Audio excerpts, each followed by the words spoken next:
যুবভারতী ক্রীড়াঙ্গনে মেসির অনুষ্ঠান ঘিরে অশান্তির মামলায় তদন্ত আরও গভীর করল বিশেষ তদন্তকারী দল। মূল উদ্যোক্তা শতদ্রু দত্তের আর্থিক লেনদেনে আপাতত রাশ টানা হয়েছে।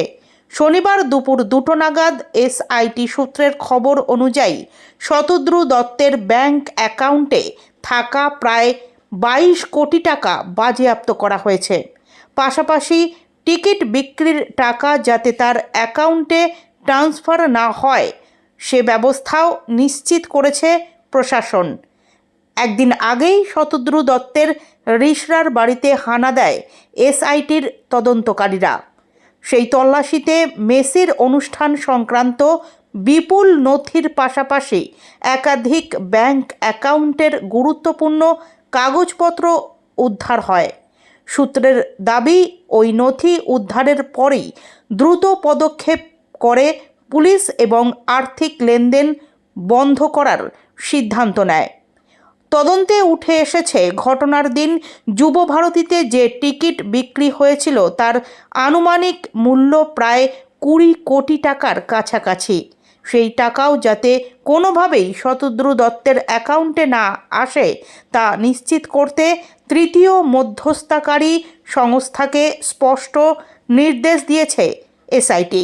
পুলিশের বক্তব্য, যুবভারতী কাণ্ডে ক্ষতিপূরণ দেওয়ার ক্ষেত্রে এই টিকিট বিক্রির টাকাই প্রাথমিকভাবে ব্যবহৃত হতে পারে। বর্তমানে পুলিশ হেফাজতে রয়েছেন শতদ্রু দত্ত। তবে জেরার সময় তিনি দাবি করেছেন ওই দিনের বিশৃঙ্খলার জন্য তিনি সরাসরি দায়ী নন।